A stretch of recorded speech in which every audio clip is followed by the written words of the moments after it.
Hello, welcome to another Boxtape mix breakdown video.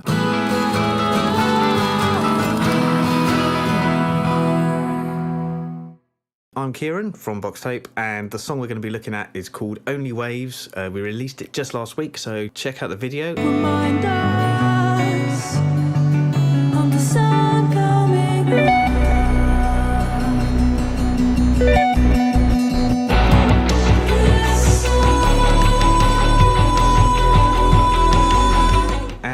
Let's have a look at how it was put together, the various secrets of the mix, production techniques, and so on. So first I'd like to give a bit of an overview of the track. It's called Only Waves, and it's kind of acoustic in its approach, although there is some distorted guitar and bass. It's fairly laid back. It's kind of lo-fi, dream pop, lots of reverby, atmospheric, not so much about a hard rhythm, although there is rhythm provided by the acoustic guitar, percussive acoustic guitar, and indeed there's some synth bass which comes in to really reinforce the chorus. The approach for how the session came together was the same as usual for us, so we recorded draft versions of sections, built up a song, refined it, tried things, added, took away, and then ultimately re-recorded the draft versions we did for real, for proper, and then mixed, produced just in the box with Pro Tools. Let me show you the session. This is roughly what it looks like. We're going to go through and look at the various elements of the mix, plugins, mixing techniques, production techniques, and then a bit about the mix bus and overall sound shaping stuff. Without further ado, let's have a look. Okay, so we're going to start with the vocals, and the vocals are split roughly into two types of mix. There's verse and chorus vocals, and the verse vocals are airy, As I'm sitting here on the US forming, reverby to say the least, colder and I wonder how to shoulder, and fairly calm. And we've got a high pass to get rid of some plosives. There was a bit of resonance, so we used a dynamic EQ just to notch out this one. Will it be the same? You can see. Bit of tuning with Melodyne just for one or two notes. A de-esser taking about 3 or 6 decibels usually, just of the essiest bits before a compressor there. We have the SSL channel. You can tend to get away with high boost. So there's an 8K, 3.5 decibel boost here. To tell you everything has meaning. Just a bit of air. You can get away with it, as I say, with these kind of plugins. Life is precious. Puig child compressor, so this is giving it some level mostly. Really you're just an evolution away, and everything decay.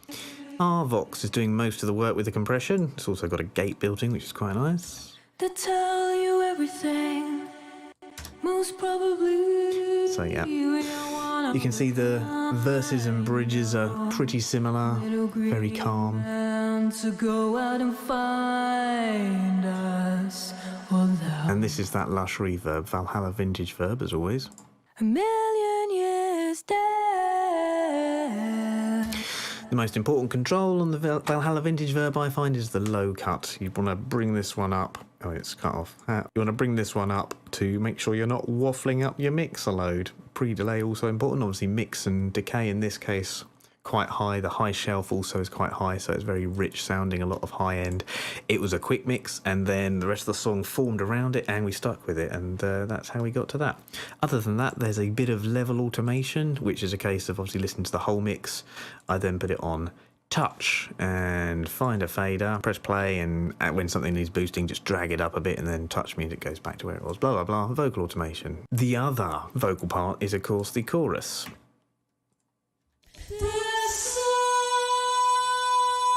which has got this crazy roomy delay thing, and that's courtesy of Abbey Road Chambers. So this was a little combination and set of plugins that Kat came up with doing the draft here. So there's our Vox, can't go wrong. It's a very plain sounding recording. It was literally just with another mic that we had just here on the desk. But then a bit of high end with the oral exciter. A lot of high end with the oral exciter, and then Abbey Road Chambers.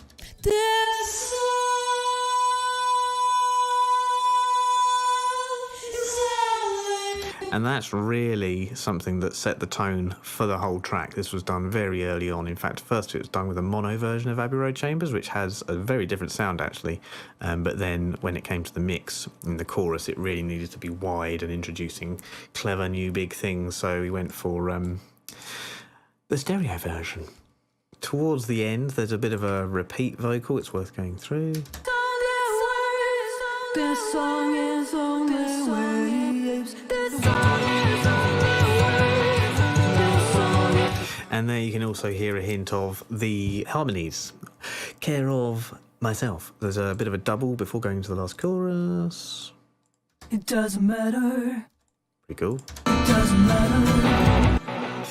And that's very simply mixed. We've got the same compressors and resonance remover in the F6 as before. And then there's a bit of me right there with the it doesn't matter. And let's have a look at the other BVs. This was a subtle little bit on the bridge you may or may not have heard. Most probably. We are one of a kind, no. And I really knew that I wanted that low, growly, and doubled sound, with and without the doubler. Most probably we are one of a kind. Just sounds weird and warm, and with headphones it sounds pretty cool. Most probably we are one of a kind. No. Sweet. You may have noticed breaths here. I thought coming into the second verse always tricky because, as I always say, level goes down after the chorus. You need something new and interesting. And you can probably hear the artifacts there. It's been stretched to be a bit longer. They tell you everything has meaning. And that had a few tricks going on. Removal of any of the low end. Not that there was much. Multi-band compressor. Apparently there was a bit of a going on.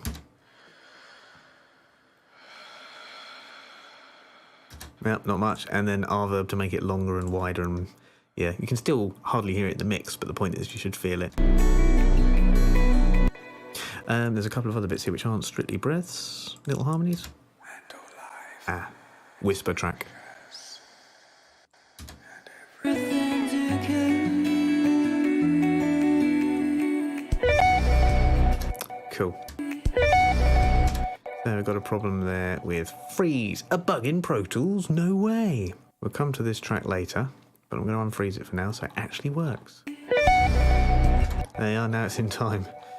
Jeez. So for myself, slightly lower frequency on the high pass, because I get a bit lower. There's a bit of Melodyne, of course. I've got a de-esser, a bit more of an EQ just to take out some of that honk. That's about the nasal frequency, and then a simple RVox. This song is only waves. This song is only waves. This song is only waves. This song is only waves. Okay, let's just have a look at this last bit here. This song is, this song is, this song is, this song is.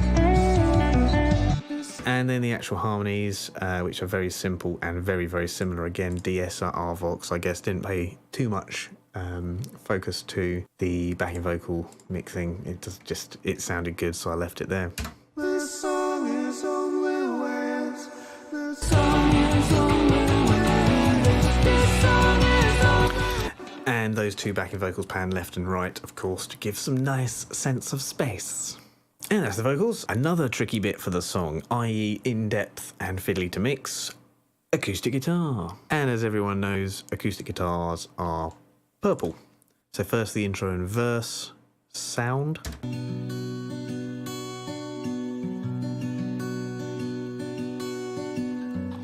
So the first thing you'll notice is this tape sound, thanks to real ADT.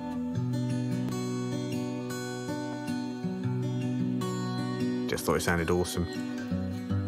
So we've got a little Pro MB, which is ducking down that harshness,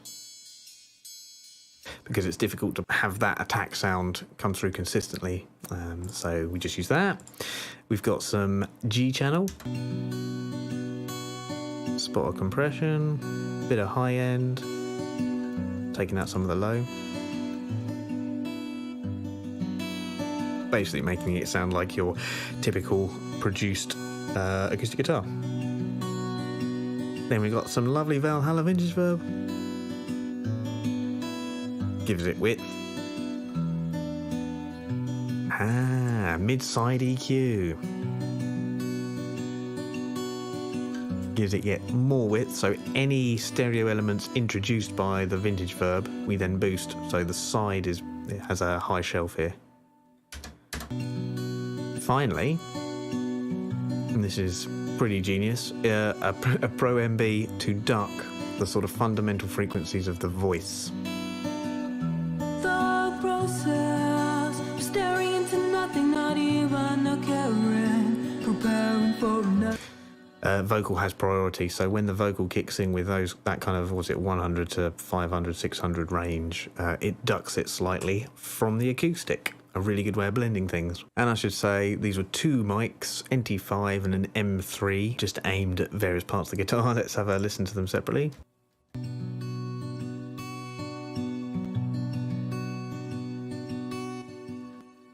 That's the NT5 and the M3.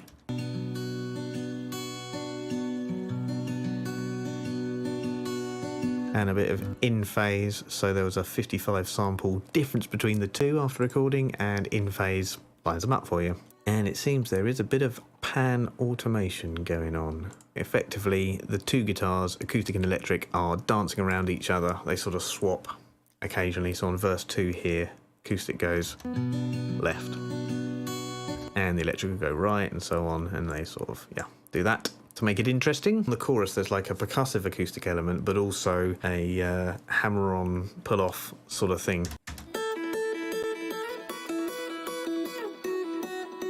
And it was a difficult one to mix because you get a lot of that high-end other side of the string sound, and not really a note sound, but still, it came out fairly well. Managed to take it down a bit with the Pro MB, and it actually sits in the mix quite nicely. It's a bit odd, but that's cool.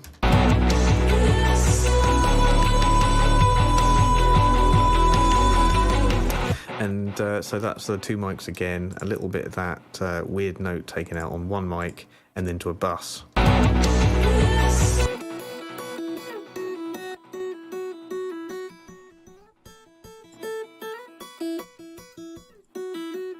Bit of tone shaping, one compressor, yet another, so it's really being hammered. And a dotted H delay, ping pong, which is just great. So yeah, really it's imparting tone and a bit of rhythm as opposed to sounding like an acoustic guitar too much. And that's that. We have a build-up bit.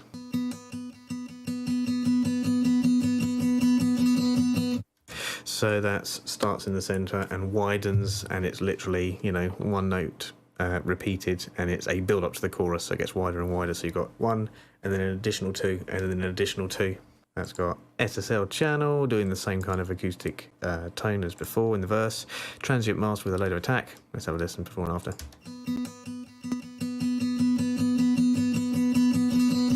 Gives it a bit of spike, and a limiter.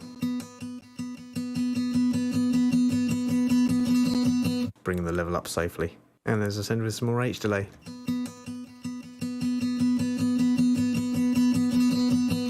And analog setting 3 on H delay, I don't know if you tried it, but it makes everything a crunchy, awesome sound. That's going to be hard to hear here, but it just makes it a bit more saturated. And again, dotted, because that basically makes it sound more exciting in double tempo. That kind of thing. But, as mentioned before, the acoustic guitar has a additional role in this track with percussion. So if we scroll up to percussion, which is orange, and let's check out how that was done. So it's on the chorus, and it's freaking weird.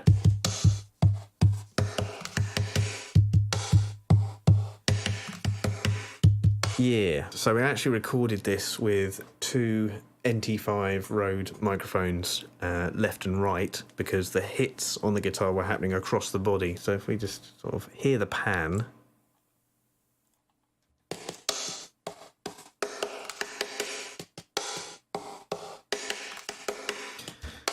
Yeah, pretty cool. So again, there's some phase correction for both of those actually, because there's a third mic, which is an SM57. We'll look at it in a mo. We take out some low end.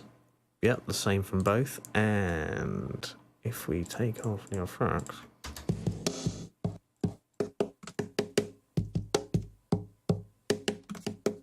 that's how things started. So there's, yes, yet more high pass because we don't. The low end is going to be handled by the SM57. We've got this weird, you can tell it's a plate sound, that rich sort of thing. Supposed to be kind of snary. And indeed the gate. So gated reverb, the oldest trick for sort of 80s style drums.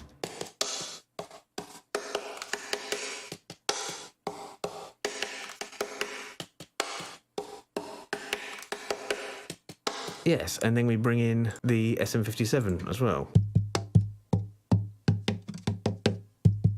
which is supposed to be like a kick. Yeah, we didn't keep that reverb. So there's a couple of other interesting bits. There's the bus processing for all of that, which we should go through because, geez, there's a fair amount.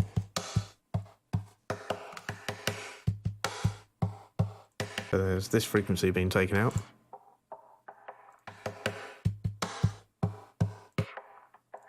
Didn't sit very well in the mix. We've got a limiter just to bring the level up. We've got H-comp because it's 50-50 parallel compression with the punch control a little bit up. Makes it sound like drums.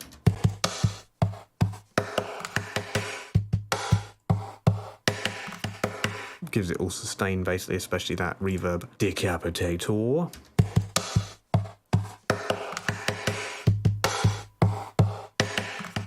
Makes them a bit harder. And then we got some crazy EQ, but hey, it works.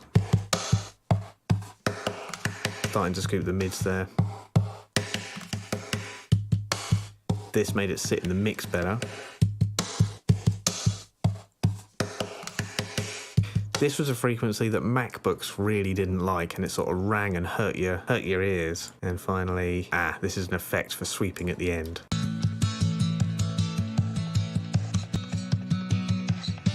So you can hear that closing in. It's a band pass.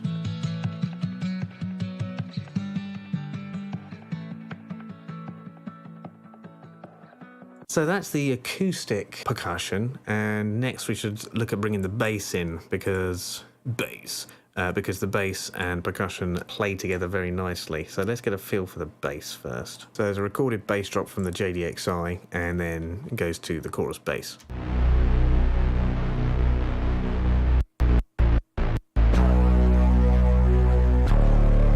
Bit of a pan automation thing there just to keep interest before the chorus.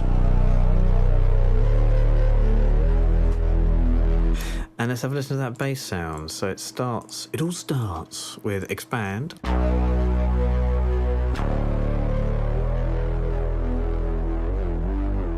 And the problems with this are a bit too many high mids, not enough proper chunky sub bass stuff. And as the legato kicks in, it sort of loses volume. So this deals with the sub bass, this crazy EQ keeps things consistent. You might say it equalises the low frequencies. Then we've got this crazy multiband compressor to really tone shape and keep everything consistent throughout everything else that's going on in the track.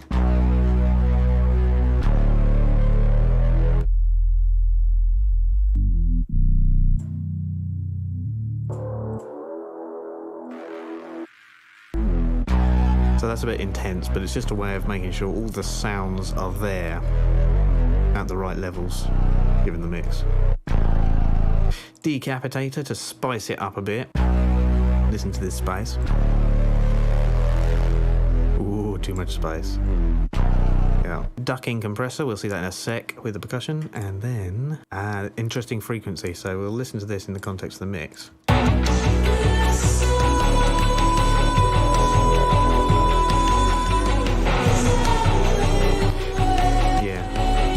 bit of something so you can hear the bass a bit higher up on the spectrum as well. Okay, let's listen to that side chain on the bass.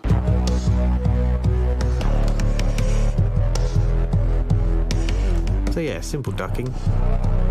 But check out this kick sound we got from the SM57. That's your basic sound. Pick out the lowest fundamental. Gate it for clarity. Chop its head off. A little bit, I guess. Chop its hair off. Drum-like compression, so a bit of punch. Yeah, like a kick. May not sound like much, but if I take it out, it's important. And the other percussion. So it's time for some subtle claps on verse 2. Again, verse 2 needs all the help it can get, usually. So for this one, again, it's just at the desk, recording a clap, or claps, and then chopping up the same take and lining them up so there are 3 variations, because claps don't sound great as a single one. They also don't sound great with a bit of reverb. Or rather, they don't sound great without reverb. Yeah, actually puts it in a room. So there's some high passing, there's some compression. Bit of high end from this thing, no, not much. And some reverb, and at the same time we've got a shaker on the right hand side. One of these. And these are great because very precise, whereas an actual shaker would be like shh, shh. So I guess that's not a shaker, it's a twister. And yeah, just adds interest on this first 2.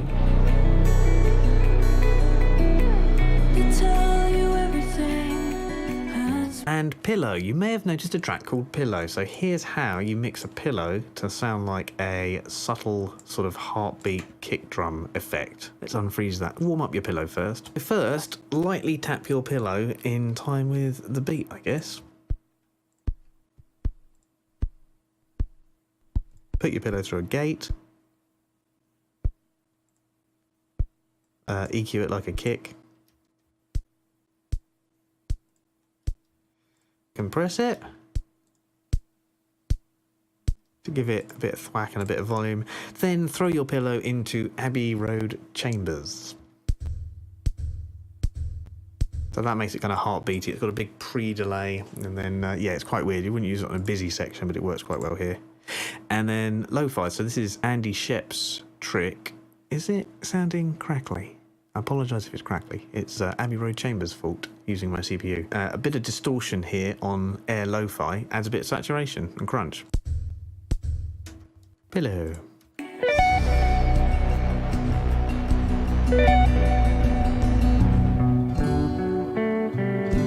So it's giving it a sort of pulse. If I take it out,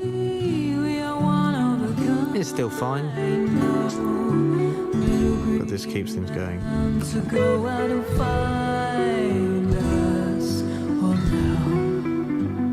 Yeah, okay, moving on to electric guitar. This was a DI into my Aphex 207D, but any interface will do.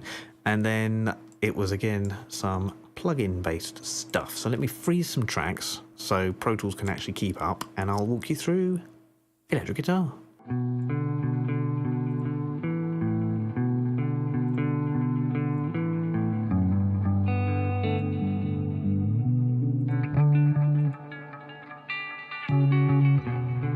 Losing some boom, gaining some clarity.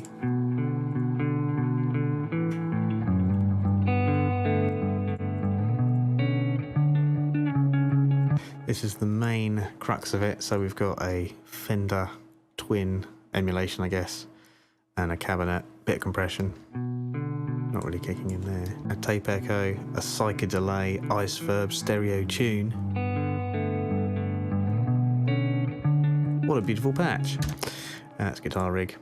And we've got a bit more reduction of the boom there, and that's side chained.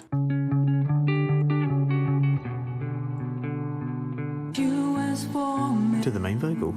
Because I wanted this this tone range in there quite a lot, but it really does interfere with the main vocal, so the main vocal trumps it as with the acoustic. Sometimes I use a Pro Q2 just to look at what's going on.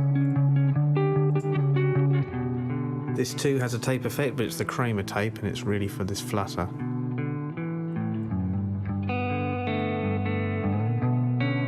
Yeah, it's cool. MV2 just to, a bit like a compressor really, but keep the level.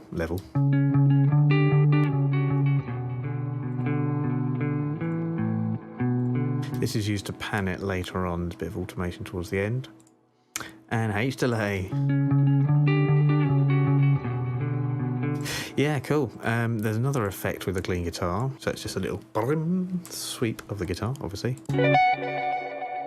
Same patch. But it's mixed slightly differently, higher volume and so on.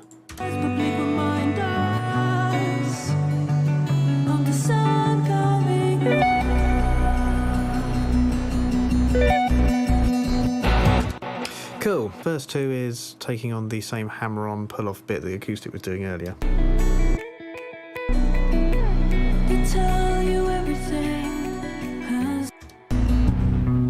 And then there's a nice melody bit. Most probably we are one of a kind, no. Pretty simple stuff.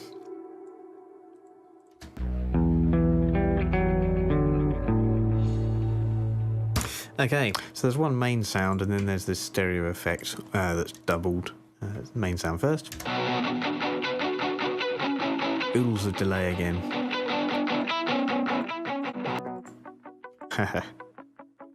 DI'd track, bit of resonance there. A tuner, I don't need that now. And then this, so orange amp, just a speaker. Really like the sound of this. Same tape effect. Same leveling. Big old presence boost.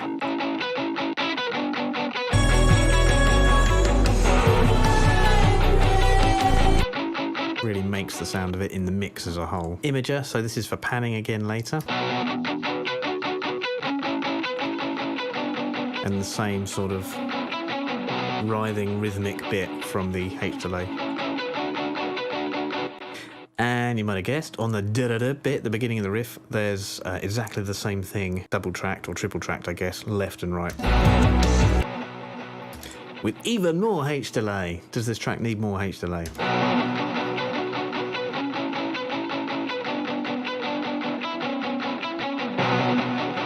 And the left and right here have their own bus, as you can see. So the H delay is on both of them. And then, yeah, boosting the attack a bit because it needs to make you jump a little. And there's a bus for the distortion overall, which is tidying things up. Equivalent to, you know, a high shelf really, but starting quite low. And vitamin, so this made a difference for the sort of cutting through the mix.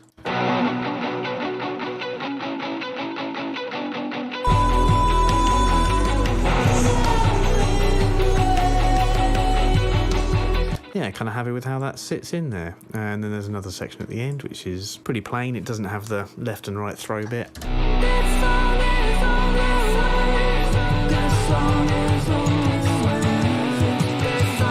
Which transitions to clean.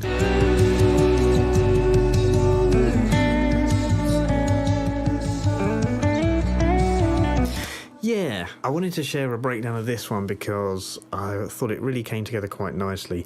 Every single mix for me starts off, you've got a demo, and it sounds, oh, it's really good, really exciting, I hope I can do it justice. And then in the process of mixing, something gets lost, and I find it invariably quite frustrating. But this one came back quite nicely towards the end. The sounds really melded. And it's the first time I've been happy with the bass mix. I've got a TV that I like to listen to mixes on, and it's hooked up to a hi-fi, and the bass is always overwhelming and the mids are lacking. But with this mix, the first time, it wasn't. So just to see if there's something magic that helps with that, let's have a look at the mix bus, master bus, overall mix flavour stuff. Everything, first of all, is sent to Mixbus, and I don't know if it's just because it's a fair amount of tracks or because I like to mix things a bit hot. I needed to bring it down 7 or 8 decibels there, and then what's this? This is the voiceover. ducking. As well as that, it's also everything's also going to comp mix, so this compressor.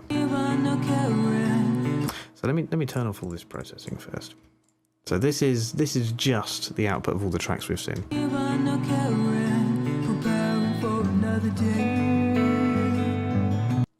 Let's do the chorus.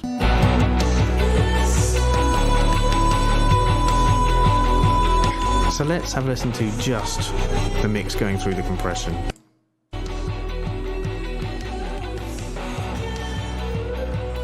Now both, and then I'll show you the addition of the compression.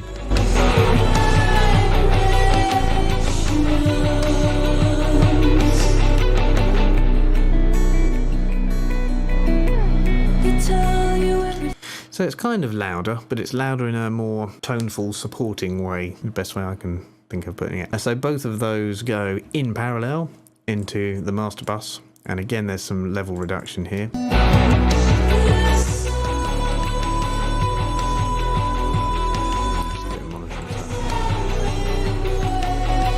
The world famous SSL comp seems to glue everything together very nicely.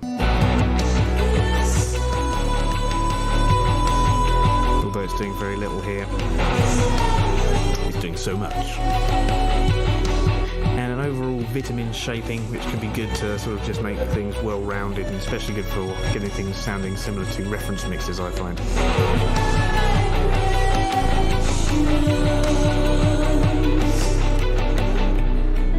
And then I have the multi-maximizer, which is just a limiter to bring it up just a few decibels.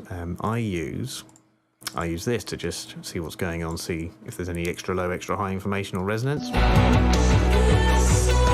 And also for tracking stuff down. And then this to determine LUFS.